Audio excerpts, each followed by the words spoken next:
Here is a striking fact to start your Friday, the 14th of August, 2026. The euro has just slipped towards 0.8620 against the pound, breaking a range that held for much of this year.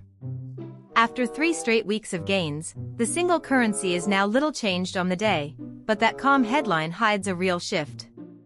Against the dollar, the euro is also holding above $1.15, while sterling is near $1.35.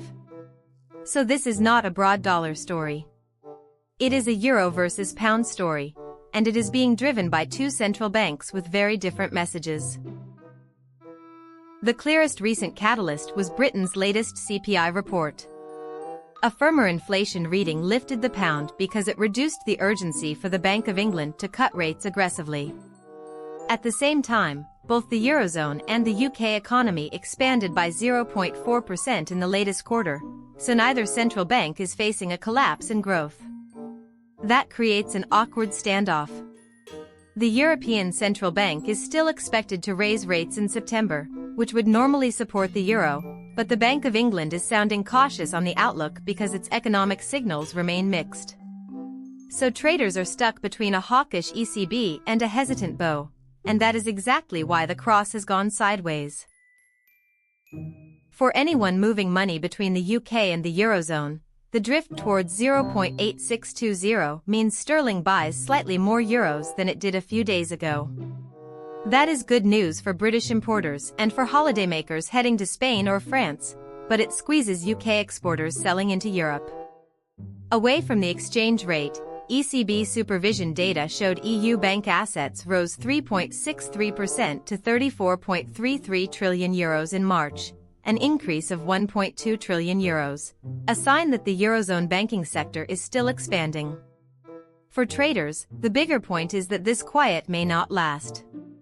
Markets are now shifting focus towards US inflation data and a wave of speeches from the Federal Reserve, the ECB, the Bank of England and the Bank of Canada. Those speeches are expected to drive sharp intraday swings across the dollar, euro, and pound. So even if the headline says little changed, the market is loading up on volatility risk. The near-term direction probably hinges on the 0.86 level. Think Markets has flagged that area as key support, and if it breaks, the 3-week euro rally is likely over. The next few sessions will be shaped by 2 things: whether UK data stays firm enough to keep the pound supported, and whether the ECB confirms its September rate rise. If the ECB signals it will move even as the Bank of England holds back, that policy divergence could stabilize the cross. But if US inflation comes in hot, the dollar reaction could spill over into euro sterling through the euro's broader positioning. I would not assume today's quiet is the whole story. So the takeaway is this: euro versus pound is balanced on a knife edge. The euro's 3-week winning streak is at risk, but a firm ECB rate signal or a softer UK data surprise could quickly reverse today's drift. Watch 0.86 as the line in the sand. Above it, the uptrend is still alive; below it, the pound likely extends its recovery. For now, the market is not choosing a winner. It is waiting for the next central bank hint, and that hint could arrive within hours.